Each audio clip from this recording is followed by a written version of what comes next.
Hello guys, so today I am starting with part 2, life processes in living organism, part 2. So these two initial lessons, lesson 1 and lesson 2, we are going to discuss in further sessions. So let's get started. Life processes in living organisms, part 2. So what all things we are going to discuss is reproduction, sexual and asexual reproduction, reproduction and modern technology, reproductive health and population explosion. So now what is reproduction? So reproduction is a process where one living organism give rise to or give birth to another organism. So reproduction does not help the organism to remain alive, but it helps to maintain the continuity of the species of that organisms.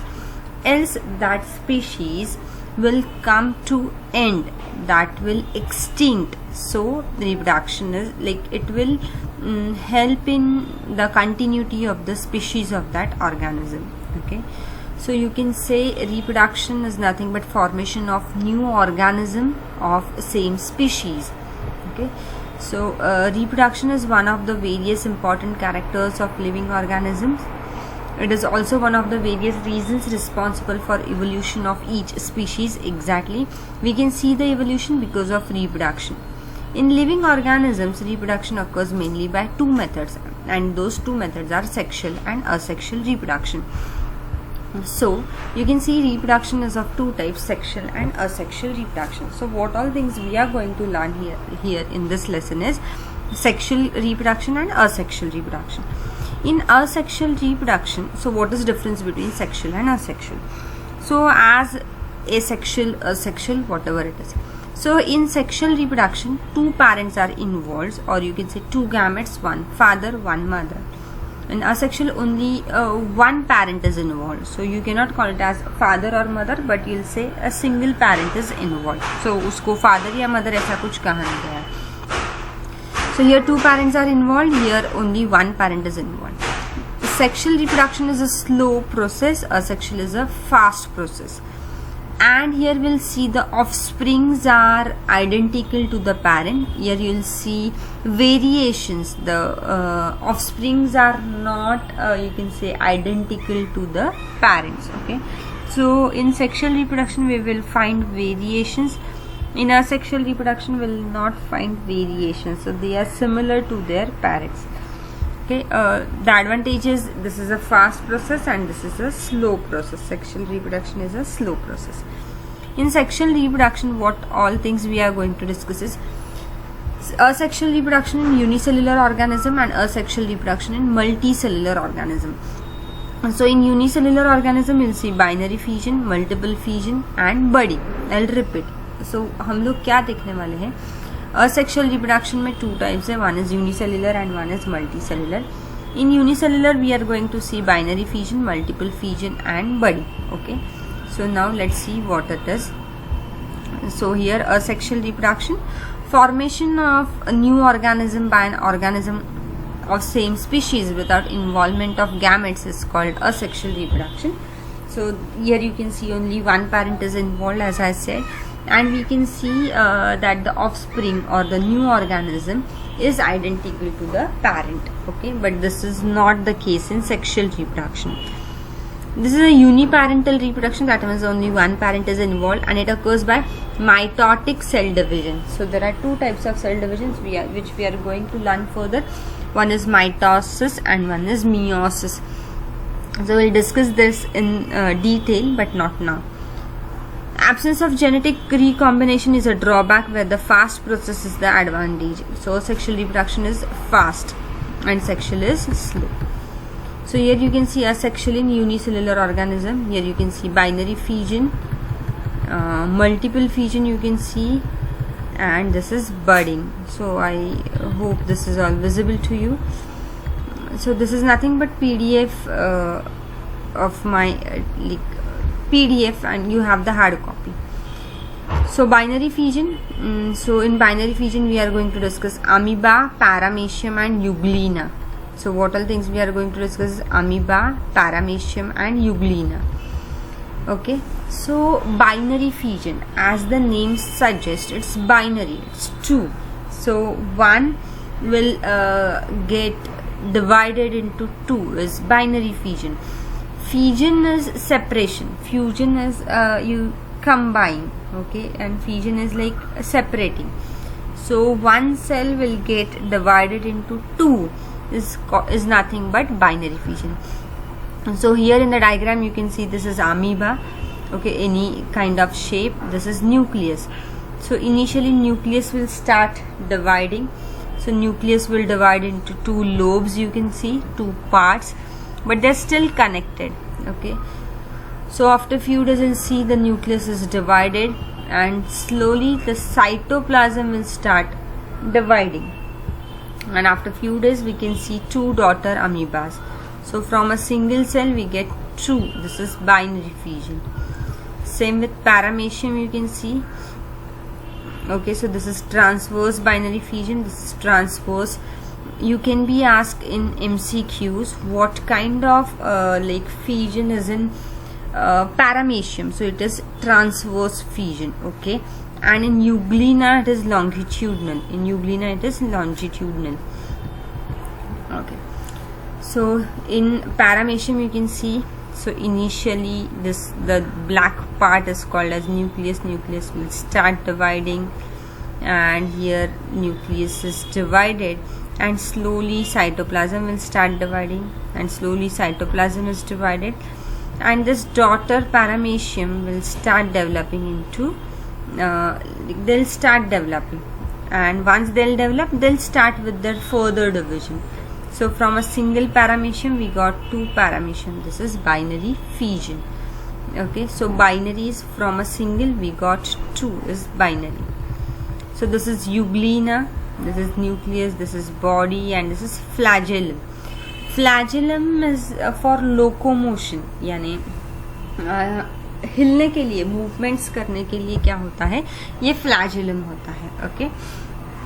So here you can see initially nucleus के two parts आ गए, then body थोड़ी सी बढ़ रही है, and then nucleus is divided and body will start dividing, and here you can see two euglenas, and this is flagellum. इसे flagellum बोलते हैं, okay. ये बाइनरी फिशन कब होता है, जब अबेंडेंट फूड मटेरियल होता है. एक सेल को टू सेल्स में डेवलप होने के लिए बहुत फूड मटेरियल लगता है, बहुत एनर्जी लगती है. अगर समझो ये एनर्जी वगैरह अवेलेबल नहीं हुई तो फिर उनका क्या होता है, मल्टीपल फिजन होता है. But like binary fission is usually performed by living organisms during favorable conditions, that is availability of abundant food material. और अगर ये नहीं हुआ तो फिर क्या होता है, मल्टीपल फिजन होता है, ओके. सो हम लोगों ने देखा first is binary fission. We are talking about asexual reproduction in unicellular organisms. Single cell, जो सिंगल सेल के बने हुए होते हैं उन्हें हम लोग यूनिसेलुलर बोलते हैं. सो यूनिसेलुलर में हम लोगों ने फर्स्ट क्या देखा, बाइनरी फिजन देखा. बाइनरी फिजन के 3 एग्जाम्पल्स थे, amoeba, paramecium and Euglena. Paramecium का फिजन कैसा है, ट्रांसवर्स फिजन. यूग्लिना का कैसे है, लॉन्जिट्यूडनल है. ये याद रखना 1 मार्क के MCQ में आए तो, okay. So next is multiple fission. Multiple fission, ये देखो ये अमीबा है, ओके. सो अनफेवरेबल कंडीशंस में अमीबा क्या करता है, stops the formation of pseudopodia. ये जो ऐसे आउटलाइन दिख रहे हैं ना आपको, ये अमीबा की, इसे बोलते हैं pseudopodia. Pseudopodia that is false feet. Podia का मतलब होता है फिट और सूडो का मतलब होता है फॉल्स. सो फॉल्स फिट, ओके. सो ये अपना फॉर्मेशन इसका स्टॉप कर देता है और इसकी वजह से उसको ऐसे इरेगुलर शेप है ना, सो उसकी वजह से वो क्या होता है, एक सर्कुलर शेप बन जाता है. अब ये कब डिसाइड होगा कि अपना ये सूडोपोडिया फॉर्मेशन नहीं करेगा, ये मल्टीपल फिजन तब होता है where there is scarcity of food, और you can say there is lack of food, or the conditions are not favorable, you can say adverse conditions और unfavorable conditions में ये होता है. और ये देखो ये जो irregular shape से वो क्या होता है, ऑलमोस्ट राउंड होने की कोशिश करता है, ओके. सो राउंड होता है और एक प्रोटेक्टिव कवरिंग बना देता है. So you can C almost round हुआ और एक प्रोटेक्टिंग कवरिंग बनाया है, ओके. सो इसे हम लोग बोलते हैं सिस्ट, ये जो आउटर कवरिंग उन्होंने बताया है। सो ये जो अब अमीबा है उसे हम लोग बोलते हैं सिस्ट। सिस्ट का मतलब होता है गांठ जैसा। ओके, सो अब इसको अमीबा नहीं बोलेंगे, अभी इसको क्या बोलेंगे, सिस्ट बोलेंगे। अब इसके अंदर जो न्यूक्लियस है वो मल्टीपल टाइम्स डिवाइड होता है, इसके लिए तो इसका नाम है मल्टीपल फिजन। अब इसके अंदर का न्यूक्लियस क्या होगा, डिवाइड होते जाएगा, डिवाइड होते जाएगा, मल्टीपल टाइम्स डिवीजन होगा, मल्टीपल टाइम्स सेल डिवीजन होगा। Okay, so you can see many nuclei are formed, single nucleus, many nuclei. Okay, they are formed by cell division, and once cell division हो जाता है nucleus का, फिर cytoplasmic division होता है। ये rule है नॉर्मल, पहले न्यूक्लियस डिवाइड होता है, फिर साइटोप्लाज्म डिवाइड होता है। Okay, because of this you can see many amoebas are form. But वो जो छोटे छोटे अमीबाज है वो ये जो है यू कैन से कवरिंग, ओके, प्रोटेक्टिव कवरिंग है प्लाज्मा मेम्ब्रेन के आसपास, उसके अंदर ही ये फॉर्म हुए हुए हैं। सो ये बहुत ज्यादा फॉर्म हो जाते हैं, और जब फेवरेबल कंडीशंस आती है, ओके, ये ऐसे ही रहते हैं। और जब फेवरेबल कंडीशंस आती है तब ये क्या होता है, ब्रेक हो जाता है, यानी ये जो भी सर्कुलर शेप का था, जो सिस्ट था, वो ब्रेक हो जाता है, ओपन अप हो जाता है, और सारे डॉटर अमीबास क्या होते हैं, बाहर होते हैं। मल्टीपल फ्यूजन तब होता है जब कंडीशंस फेवरेबल नहीं होते, where you can see there is lack of food, the conditions are unfavourable conditions, you can see, तब ये क्या होता है, मल्टीपल फ्यूजन होता है। ओके, सो अमीबा क्या कर देता है, सूडोपोडिया का फॉर्मेशन स्टॉप कर देता है, एंड ऑलमोस्ट राउंड होता है। राउंड होने के बाद इसके अंदर जो न्यूक्लियस है वो डिवाइड होता है, यू कैन से मल्टीपल डिवीजन होता है।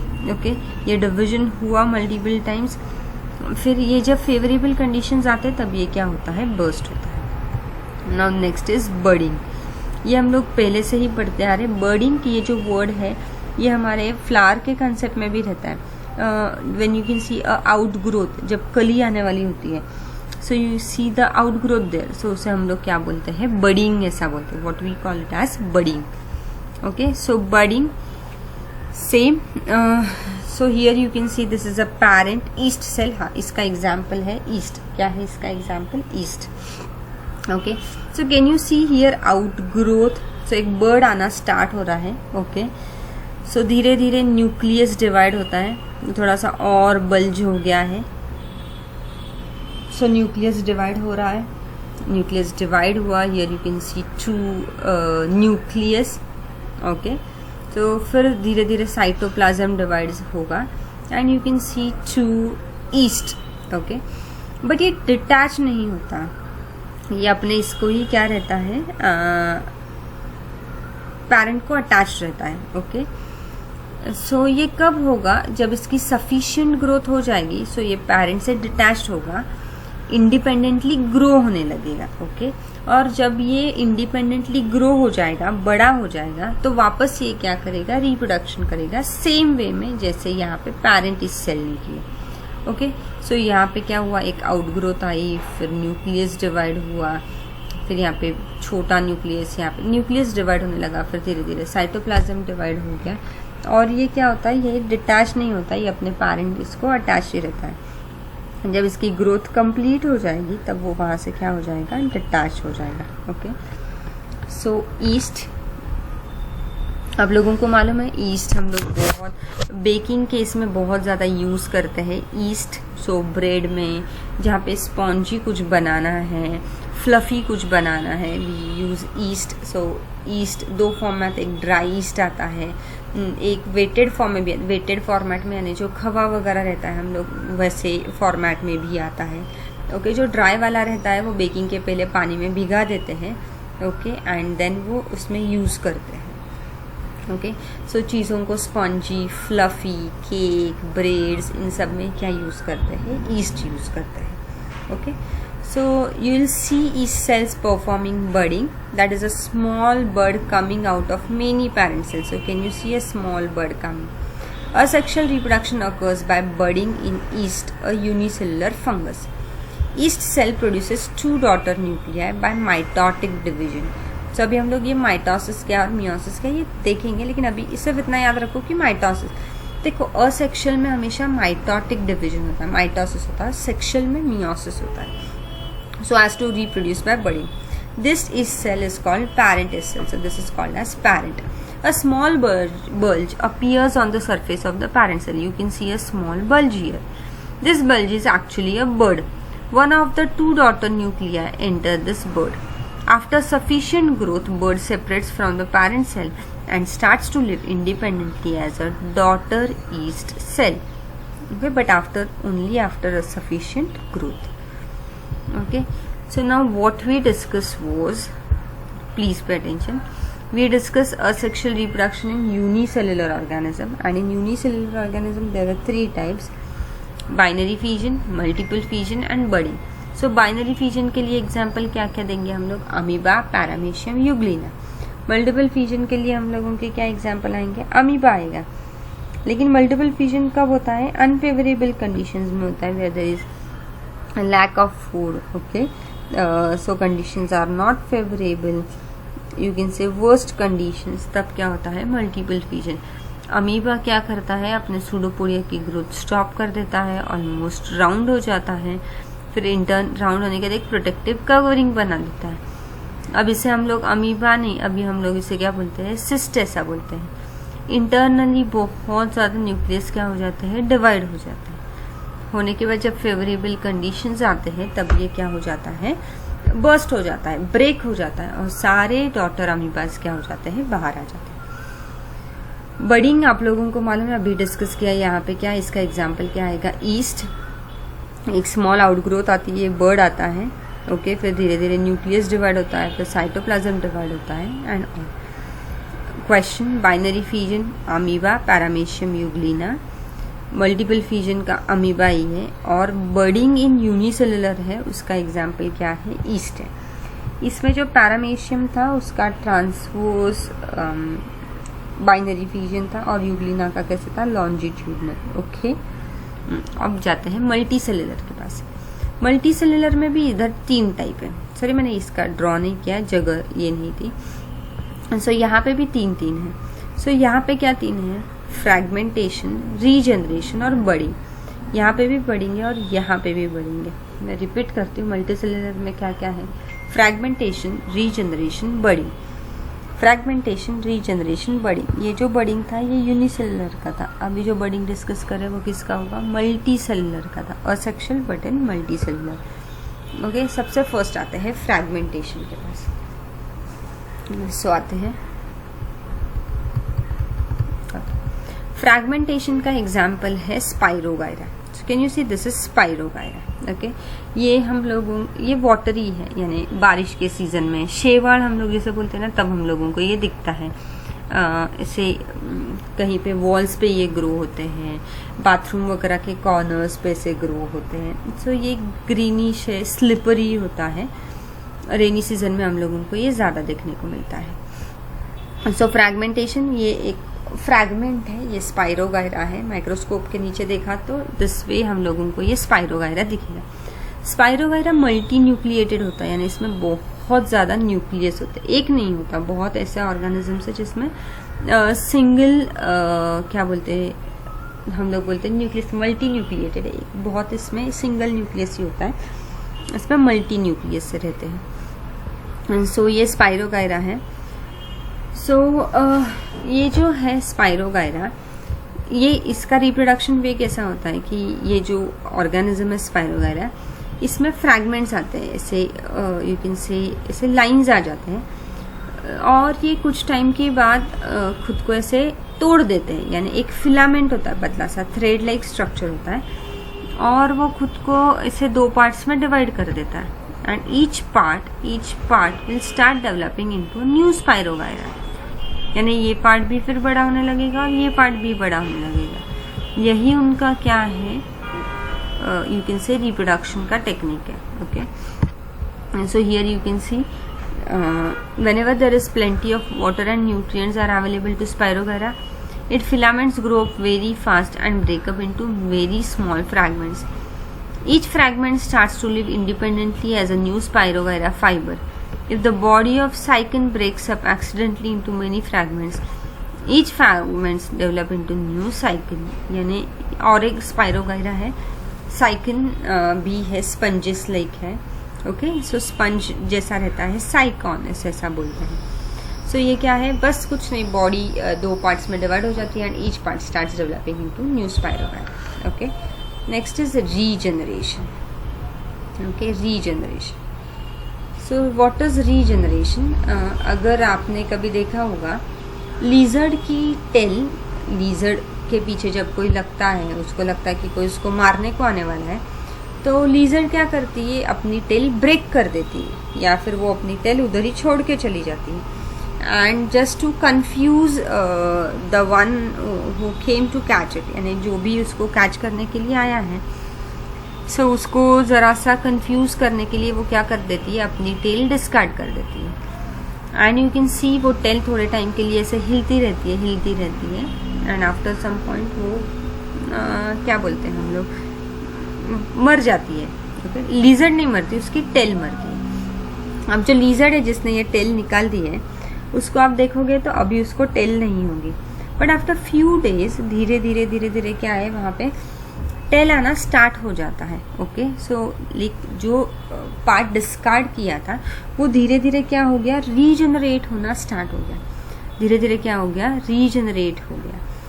ये एग्जाम्पल क्या हुआ रीजनरेशन का, but this regeneration is a limited regeneration, ये लिमिटेड है ना। स्टारफिश का भी वैसा है, if you can C, starfish के जो फिन्स होते हैं वो एक हाथ वगैरह टूट गया तो उसमें क्या होता है, वापस नए में क्या हो जाता है, डेवलप हो जाता है। तो वैसे ही एक है, एक एनिमल है प्लानेरिया। ओके, सो ये ब्रेकअप हो जाता है इनटू से 2-3 parts, whatever the parts is. So ये से ब्रेक हो जाएगा।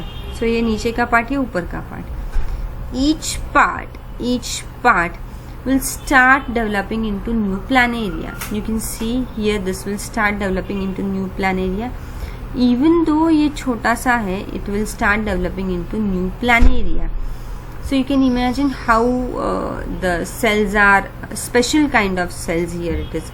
So they remember the body structure और exactly उसी shape में वो क्या करते हैं, regenerate करते हैं। So here in planaria regeneration is same as reproduction. So regeneration का मतलब रीजनरेट होना, वो पार्ट वापस ग्रो होना।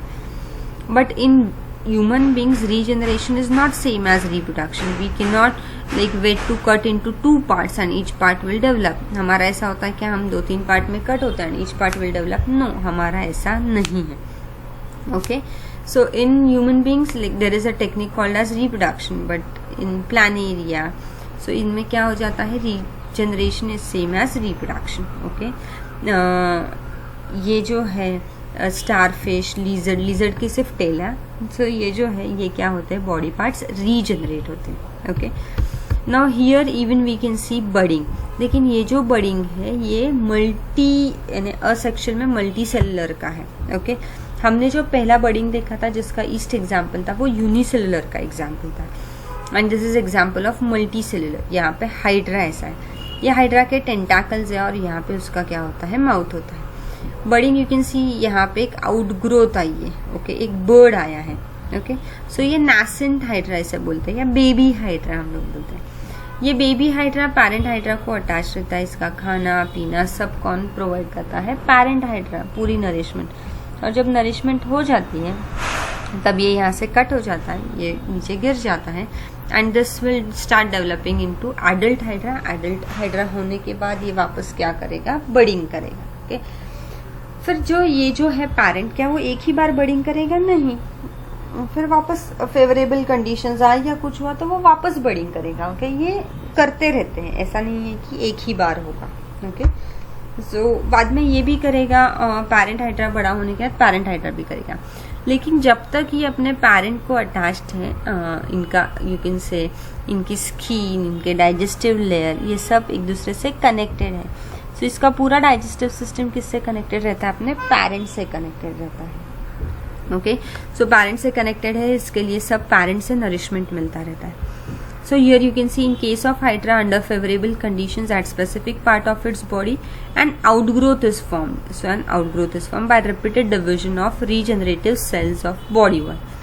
This outgrowth is called bud. Bud grows up progressively and finally forms a small hydra. Dermal layers and skin layers and digestive cavity of the budding hydra are in continuity with those of parent hydra.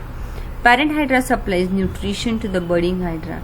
Budding hydra separates from parent hydra and starts to lead an independent life when it grows up, grow होने के बाद, and become able to lead an independent life, जब तक वो अपने parents को ही क्या होता है, अटैच होता है. ओके गाइज, सो आज हमने जो डिस्कस किया, ओके, हमने यूनिसेल्युलर और मल्टीसेल्युलर दोनों, ये आगे का जो पार्ट है will discuss in the next sessions. Okay, so हम लोगों ने क्या क्या डिस्कस किया. हम लोगों ने asexual reproduction, first what is reproduction. So reproduction क्या है. रिप्रोडक्शन एक ऐसी टेक्निक है जहाँ पे एक लिविंग ऑर्गेनिज्म दूसरे लिविंग ऑर्गेनिज्म को बर्थ देता है like itself. So it will not keep alive, but it is necessary for the continuity of the species. So there are two kinds of reproduction. One is sexual and one is asexual. In sexual, 2 parents are involved. In asexual, only 1 parent is involved. You can see variations in sexual. You cannot see variation in asexual. Asexual is fast and sexual is slow. In asexual, we saw unicellular and multicellular. Unicellular के 3 type हैं, binary fission, multiple fission and budding. और asexual के भी क्या है, fragmentation, regeneration and budding. Okay, so अगर हम इनकी बात करें, बाइनरी फिजन का एग्जांपल क्या है, amoeba, paramecium euglena. Multiple fission का एग्जांपल है अमीबा, लेकिन ये अनफेवरेबल कंडीशंस में where there is lack of food. And budding example इसका क्या है, yeast. In multicellular will see, यहाँ पे वापस 3 पार्ट आ जाते हैं मल्टीसेल्युलर में. कौन कौन से आएंगे, फ्रैगमेंटेशन एग्जांपल है स्पाइरोगायरा, रीजनरेशन का एग्जांपल है प्लानेरिया एंड बडिंग, यहाँ पे बडिंग का एग्जांपल है हाइड्रा.